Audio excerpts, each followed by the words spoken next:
So sex club, all right?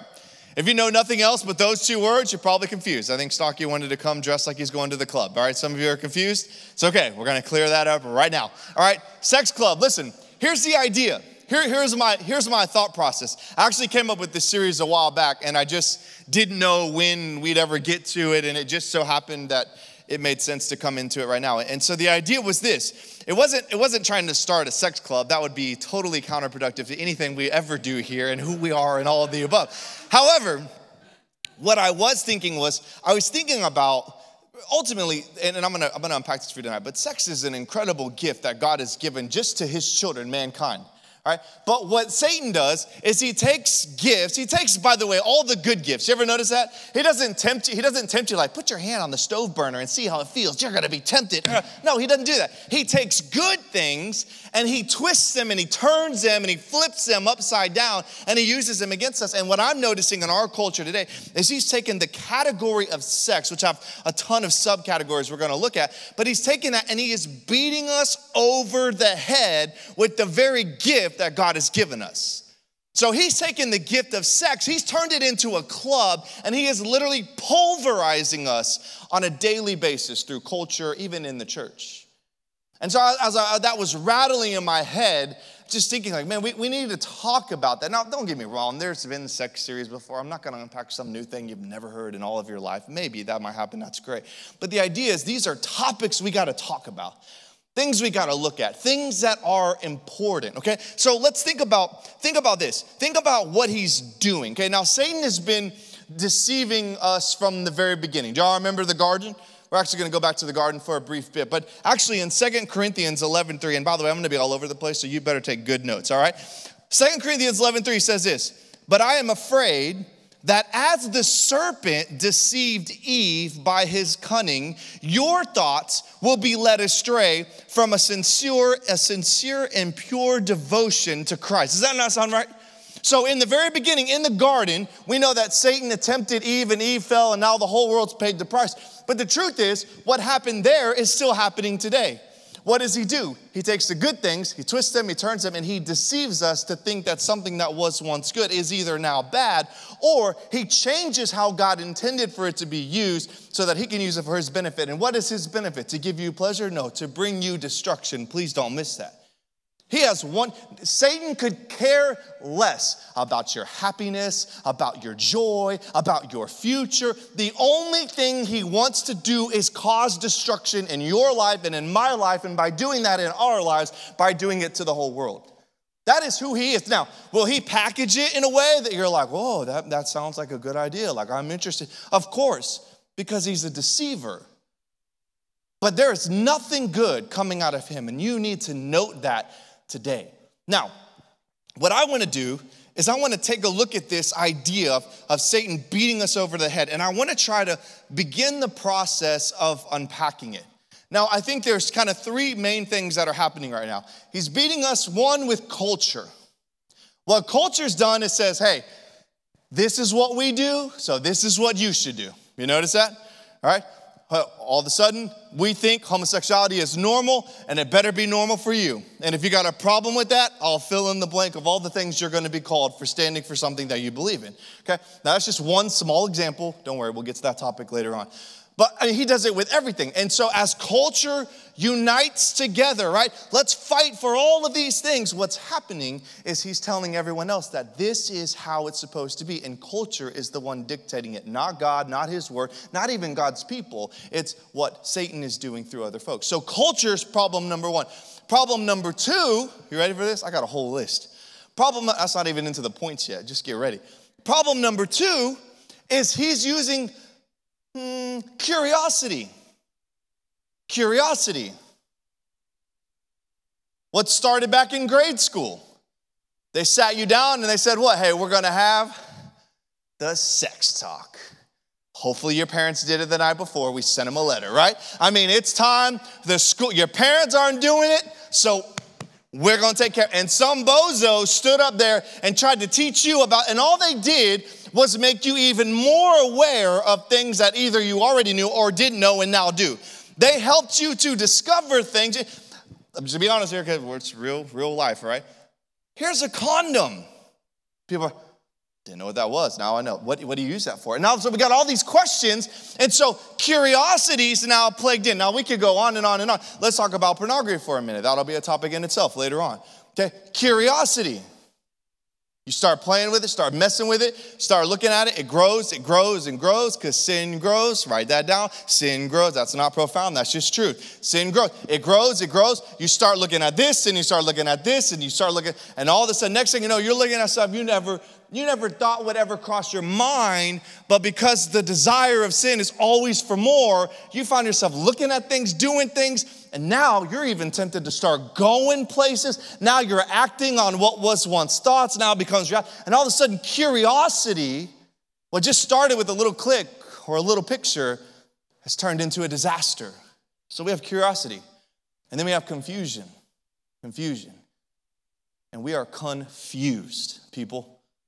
We are confused. I'll list a few. Here's one. Christians, self-professing Christians. We love God. They meet each other, boyfriend and girlfriend, and they start living together. And you go, like, I get, like, all of us are imperfect. We get all that, but you're a self-professing Christian that says you follow the rules and the laws of the Lord. Right? That sounds harsh, but we know all his laws are for protection. He has set these guidelines, and yet you openly leave your church and then go live together. It makes no sense. And so the watching world goes, you claim to be something, but you're like everybody else. Why would we bother with all the other things? Who cares? Okay, we go on. Priests and children. That's messed up. Yes, it is. I agree with you. I'm not a priest, but you could connect the dots with titles, whatever. It's messed up. Totally messed up. Not even that it would just happen, that we cover it up, and I don't know the whole story, but I just say there's enough out there to know that something's going on there, and that is jacked up. And is it not confusing that our own church leaders, let's get away from the Catholic priests for a minute. Let's just talk about pastors. How many pastors, big time, look at me, all over conferences, all fall. Sexual immorality, had an affair, had an adultery, the list goes on and on. It is so confusing. Oh, here's the best one. Oh, this is good. Oh, this is good. Oh. Last Sunday, I said I wasn't going to yell. Last Sunday, we celebrated Easter. Our risen Lord, first dying on the cross, brutal, bloody death for the totality of sin on the cross, then in the tomb, rose again, and we were singing, and we were celebrating, and people were in churches that never go to church, but they came because someone invited, and they're singing, and they're watching it, and then the Christians gathered because it's Easter, right? It's like the Super Bowl. Come on. It's when you go to church, we're singing, we're worshiping, we're dancing, not here because we're Baptist, but all these things, and then you go home, and that night, the entire world sits down to watch Game of Thrones. Oh, but all day, don't forget, all day HBO had to continually send out all the tweets. No one's on Twitter, that's why no one knew. But send out all the tweets that the girl that's about to do the sex scene, she started when she was 11, but she ain't 11 anymore, she's 18. So it's okay, you can watch and not feel bad. This is what I'm talking about. And here's the thing, this is funny. Game of Thrones is funny. It's funny because you won't hear many pastors talk about it. You know why? Because most of those fools are watching it. I'm telling you, it's sick. There are so many, and some of you, and I'm sorry, step on your toes, whatever. There are so many Christians in our church, churches all over, and they're like, man, we love the Lord, we serve. But on Sunday night, we're sitting here. Have you ever thought of, I'm never going to finish these darn messages. Listen, have you ever thought about, I need a chair. Give me that chair really quick. This is what happens. Listen, this is crazy.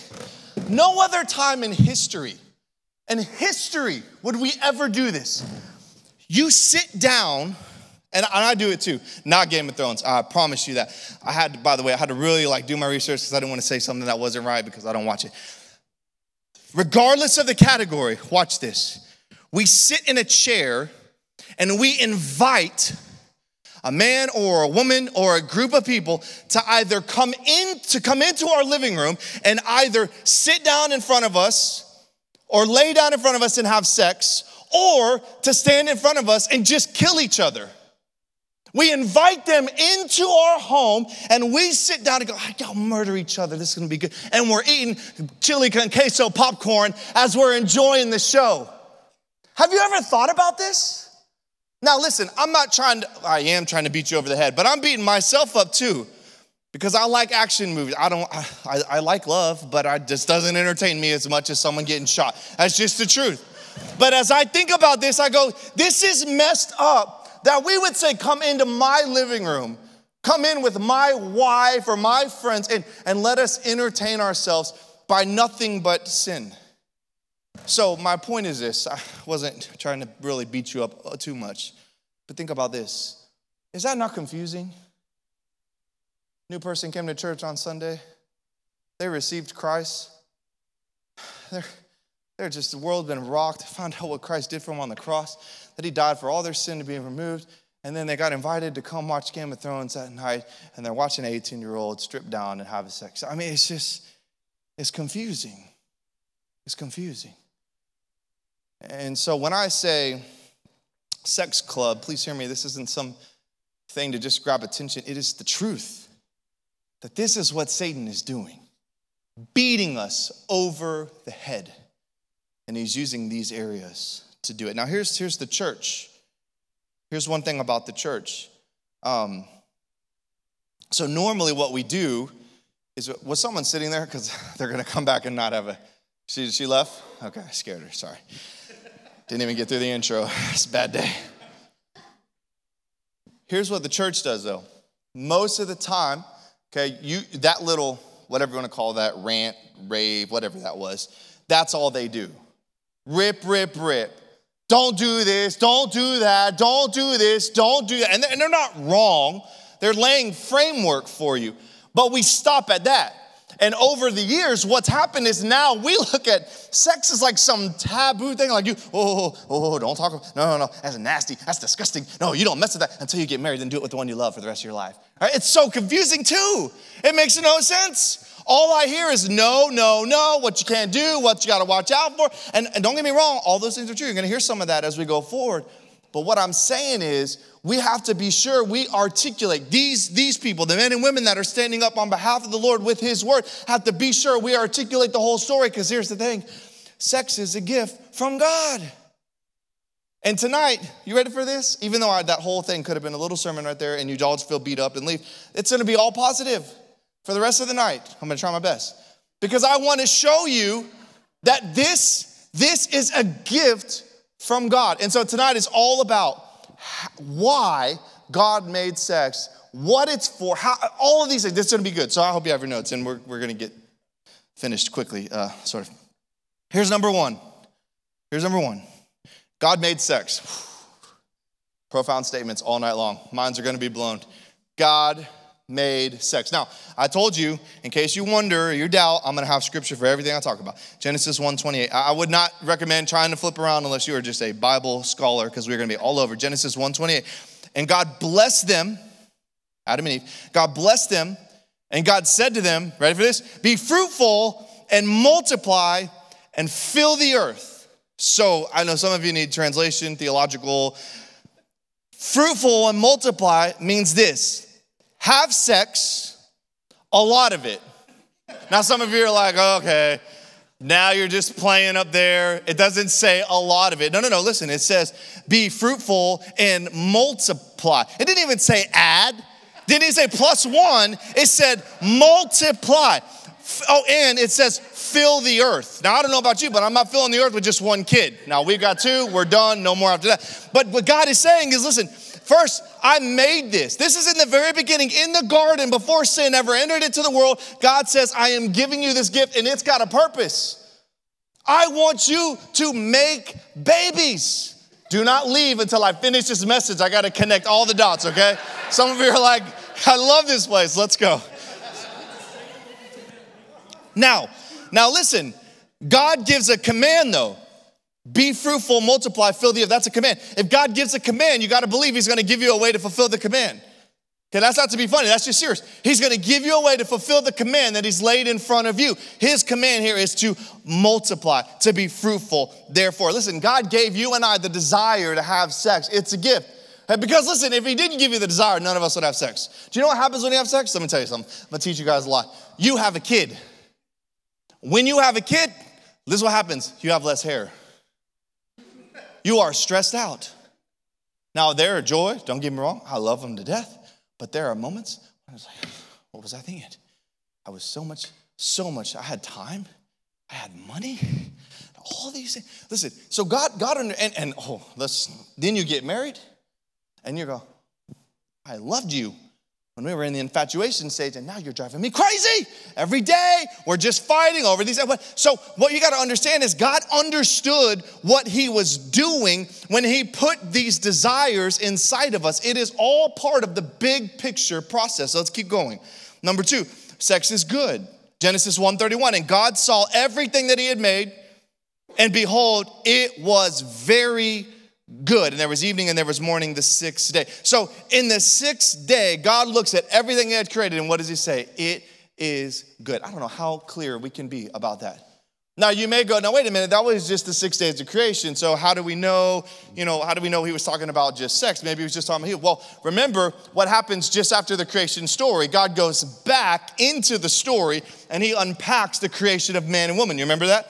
So Genesis 2, he's unpacking this, and that's where we see this understanding about sex and be fruitful and multiply. It all happens here. So in that process, and in case you're wondering why that's weird, that's just ancient Eastern writing. Okay, in biblical times when they wrote, they weren't worried as much about chronology as we are in the Western world. In the Eastern world, they would do this all the time. They'd write something, then they'd go back and talk about it more. So that's exactly what we saw in Genesis. This is all part of the process. So God looks at this and he says, this is very good. Now, why is it good? Why is it good? Why did he do this? Here's why. 4 things. Number 1, sex is for oneness. Listen, this is the part you probably don't hear about very much. This is what I want you to listen to. Sex is for oneness. Why did he create it? For oneness. Genesis 2:24. Therefore, a man shall leave his father and his mother, hold fast to his wife, and they shall become one flesh. Okay, now we're going to sit here for a minute. Sex is for oneness. So look at this. First word we got to know. What does it say? Hold fast to his wife. Where does the wife come in? In marriage. Marriage, guys. Marriage. Some of you are like, that's so far down, I can't even think about it. He says, a man will go and hold fast to his wife. Whenever you say wife, you're connecting the dots of marriage. God is saying that what? Sex is for? Say it again. Sex is for? You sometimes got to say it a few times, start to believe it yourself or fighting it. I know. Sex is for marriage. This is God's design in the very beginning. This is what he says. A man will hold fast to his wife. He says the word hold fast or stick to. It's the idea of the most intimate of connections. The most intimate of connections. That's what you are to share with your spouse. That's why we don't want to share these moments with a bunch of other people. God intended it for you and your spouse to have this moment together for the rest of your life. It was by his perfect design. Hold fast to his wife, and they will become what? One flesh. There's a joining of 2 souls before there's a joining of 2 bodies. But oh, how we've messed that up. Listen, God didn't think through one little detail. He didn't just go, well, let's pepper desire all over and let them figure it out. No, he thought through everything. He says this is more than just a physical act. This is something that's going to connect these 2 people in a way they cannot connect. They shouldn't connect with anybody else. It is going to be one of the greatest human gifts they will have is to be an intimate relationship with a spouse. It's going to be amazing. God knew this. He was creating this. And so we have to be reminded, pleasure. The pleasure of sex is biological and the fullness of sex is spiritual. The pleasure of sex is biological, but the fullness of sex is spiritual. This is all connected together. You're beginning to see this? And God did it on purpose. Ladies, you have been designed to be cherished as a soul before you are cherished as a body. Now, why do I have to say that to ladies? Well, I have to say it to men too, but ladies, men struggle with this area, not just sex, just seeing you for more than just someone they can get with. It's just an honest struggle. Culture's created it. Blame them if you want. And so, ladies, you have to come to your own realization that I am more important than just his pleasure. Because I'm to be desired as a soul first and a body to come next. Do you get that? And so when we see this and you start to connect these dots, some of us are going, man, why didn't someone explain this to me sooner, right? Well, praise the God, we have a God of forgiveness, but let's keep going. Number 2, so first, sex is for oneness. Oneness, when two become one. Number 2, sex is for pleasure. Whoa, newsflash. Song of Solomon, 5:1. Uh-oh. I came, if you know your Bible, you know what I'm talking. I came to my garden, my sister, my bride. I gathered my myrrh with my spice. I ate my honeycomb with my honey. I drank my wine with my milk. Eat, friends, drink, and be drunk with love. Now some of you are like, wait a minute. So confused. He's talking about getting drunk. I mean, I know the Bible says it's okay to have alcohol, but it's the drunk thing that's the problem. But then he's saying here, listen, he's writing poetry. Okay, remember that, he's writing poetry. Okay, so as he's writing this poetry, what he is saying is the short answer and the very edited answer, because we're not focusing on this too much. The idea is this: listen, when you have your wife or when you have your husband, you enjoy them. And you enjoy them in a fullness. How do we know he's saying in a fullness or in abundance? Well, one, he used the word abundance, but two, when he talks about being drunk, you have to have a lot of something to be drunk, especially, by the way, in biblical days, in case you're wondering, the liquor was not near as strong as what we are capable of making today. So when they drank wine back then, it's like having, 1/5 of a drink of wine here, okay? Just that's a side note, free of charge for you. But when he's saying this is an abundance, you're like drinking a lot of wine. You enjoy to the fullness, so much of the fullness that you're drunk. So, I mean, Beyonce didn't get much right, but maybe the drunken love thing, maybe there was something I don't know. Maybe she read Song of Solomon. I'm not sure. Not giving her credit for that. But he says, I want you to enjoy so much that it's as if you were drunk. Do you see this? This is God saying, pleasure. Sex is for pleasure. Sex is for oneness. Sex is also, though, this is interesting. Sex is for protection. Protection. 1 Corinthians 7:5. Do not deprive. Now, let me finish. Okay, some of you are going to be like, oh, this is interesting. Do not deprive one another. He's talking about sex. Do not deprive one another, except perhaps by agreement for a limited time, that you may devote yourself to prayer, but then come together again, so that Satan may not tempt you because of your lack of self-control. So what does he say? Well, first of all, he is very clear saying, as Paul writes, listen, Satan is out there, as we talked about, to beat us over the head, to do anything he can. And listen, if he can take the marriage apart, by getting the marriage, he's going to get the whole family to follow. So you better believe your marriage. Listen, when you're like, I'm struggling with this now, but when I get married, it's all going to be free. No, it just looks different.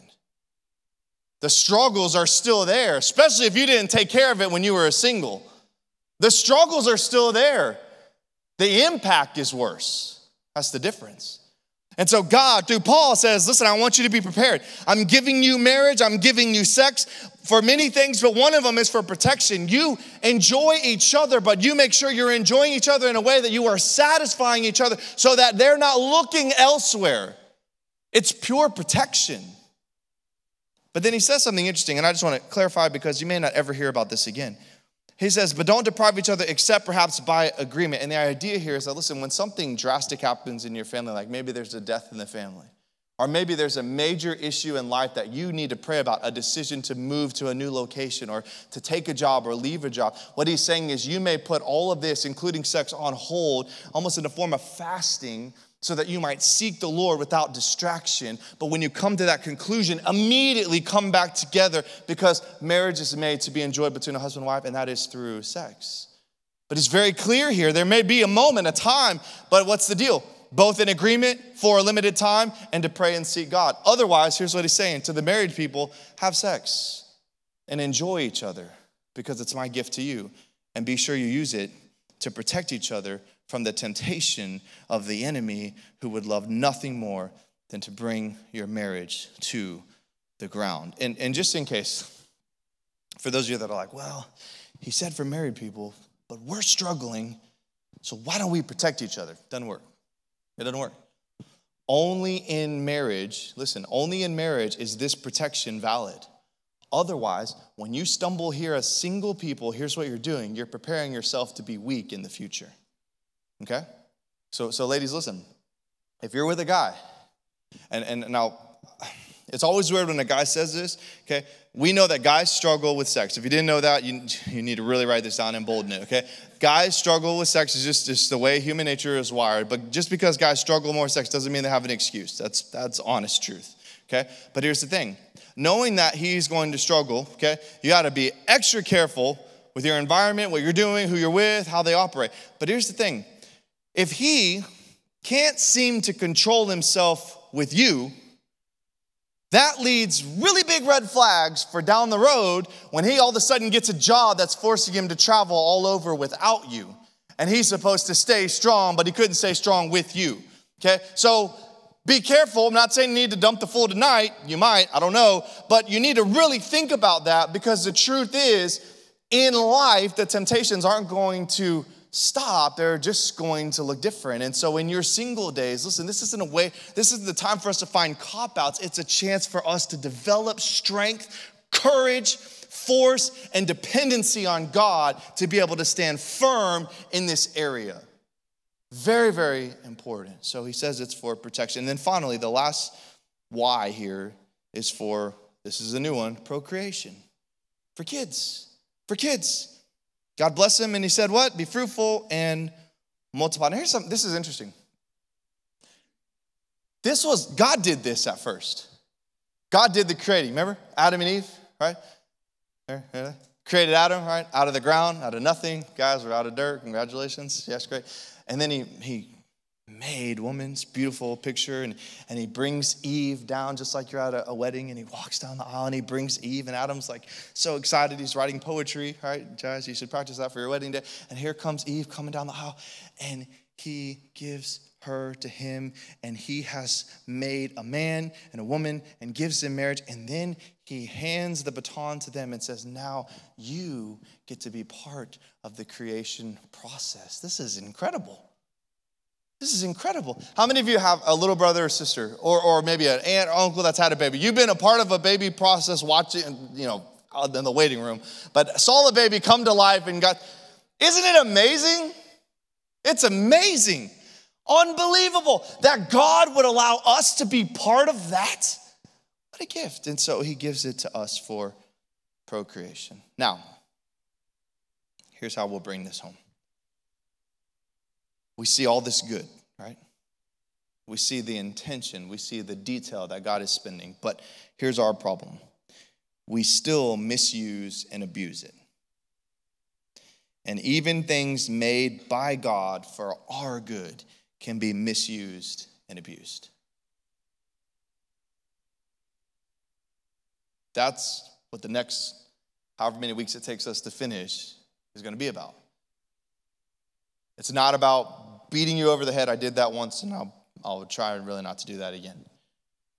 But it's about helping us understand what God has made as a good thing is a good thing. But it's got to stay in its rightful place. And I want to unpack to you in great depth these different categories, these different areas, so that we can have a healthy understanding of each one best we can, so that we can walk out of here, this place, with our head held high, knowing that we're going to honor the Lord in this category no matter what it takes. I mean, that should be, I hope that's what you're thinking as you're sitting here. You're like, man, you know what?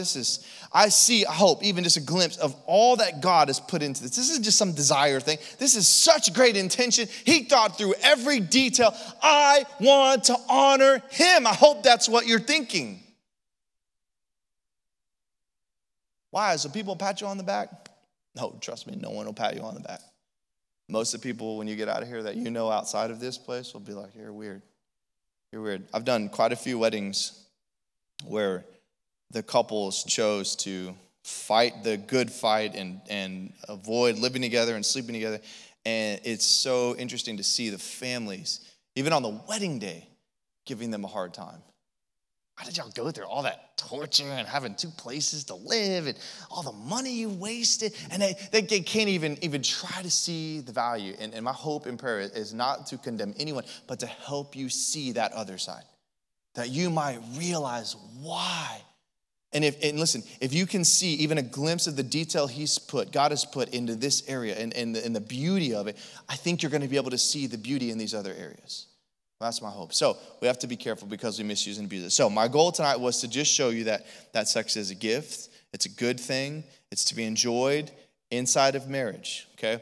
But here's what I want you to hear. Some of you are probably going, it's kind of rude to lay all this out in front of a bunch of single people, all the good, all right, and then send us home on our own, okay? I want to read you this statement so I don't mess this up. Please listen carefully. God doesn't desire to keep you from pleasure, but to lead you into the fullest pleasure possible. Okay? We're going to leave it on the screen. Is it on the screen? Yes, I made it. God doesn't desire to keep you from pleasure, but to lead you into the fullest pleasure possible. Earlier today, I have a really cool thing working here at the church. My office area, my office doesn't have a window, but my office area has a window, and we're up on the 3rd floor. And I can, every once in a while, if I time it just right, I can look outside and see my daughter who goes to the preschool here playing out on the playground. And today, I happened to come out and I timed it just right. And so I'm standing at the window and I'm looking through the glass, and I'm looking at her, and she's running around and playing with friends. I'm like, oh, she has friends, good. And then she's playing with these 2 girls, and then all of a sudden, I'm happy, right? I'm smiling, like, oh, she's got friends, she's having fun, she's running, she hasn't fallen yet. This great. And then she picks up a bunch of the little wood chips, and she just chunks it at one of the kids. And I'm like, instantly, what's wrong with you? Like, out through the window, like, come on, what are you doing? Why? No, you were doing so. And the teacher happened to look over when she did it. I'm like, it wasn't her. And I'm up on the 3rd floor, she can't hear me. And I'm just like going through these emotions. And then she stopped. She got I guess, in trouble, if you will. And she stopped, and they're back playing the running. And I'm like, oh, peaceful again. Like, oh, she's so sweet. And look at she's being kind. And I'm sitting up there, and I'm like, this is weird. I should get back to work. But then the second thing I thought was, man, I can't even imagine what it's like for God. I can't even imagine. I mean, just for 2 minutes, I was sitting there I'm happy, and then I'm frustrated, and I'm sad, and then I'm like, oh, and I'm like, every child of his, and all of the dumb things we do.